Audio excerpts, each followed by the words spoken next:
خوبصورت گاؤں تھا جو پہاڑوں کے درمیان ہریالی اور قدرتی خوبصورت سے بھرا ہوا تھا۔ اس گاؤں کا نام گلشن پور تھا۔ گاؤں کی زندگی سادگی اور محبت سے بھرپور تھا۔ لوگ اپنی زمینوں پر کام کرتے، مویشی پالتے اور ایک دوسرے کی مدد کرتے۔ گاؤں کے بیچوں بیچ ایک بڑا میدان تھا جہاں بچے کھیلتے اور بزرگ بیٹھ کر باتیں کرتے۔ اس میدان کے کنارے ایک پرانا برگد کا درخت جسے لوگ دانش درخت کہتے۔ گاؤں کے بڑے بوڑھے کہتے تھے کہ یہ درخت کئی نسلوں کی کہانیاں اور راز چھپائے۔ گلشن پور کی خاص بات وہاں کے لوگ تھے۔ سب ایک دوسرے کے دکھ سکھ میں شریک ہوتے تھے۔ ایک دن گاؤں کے پاس کی ندی خشک ہو گئی۔ گاؤں والوں کو پانی کی شدید قلت کا سامنا کرنا پڑا۔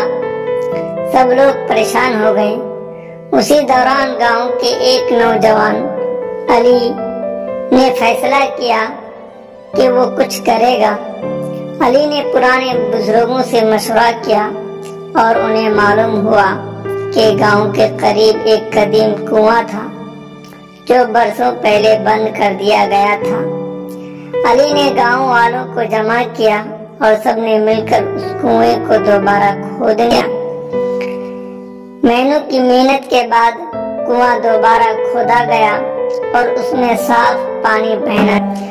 گاؤں کے لوگ خوش ہو گئے اور علی کو گاؤں کے بزرگوں نے کہا کہ یہ صرف علی کی نہیں بلکہ پوری گاؤں کی محنت کا۔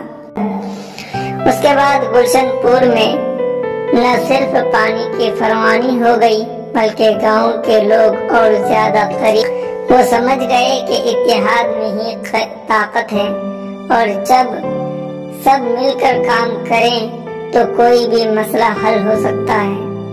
یہ گاؤں ایک مثال بن گیا اور دوسرے گاؤں کے لوگ بھی وہاں آ کر سیکھنے لگے کہ محبت، اتحاد اور محنت کے ذریعے زندگی کو بہتر بنایا جا سکتا ہے۔ گلشن پور کی کہانی ہمیشہ کے لیے سب کے دلوں میں نقش ہو گئی۔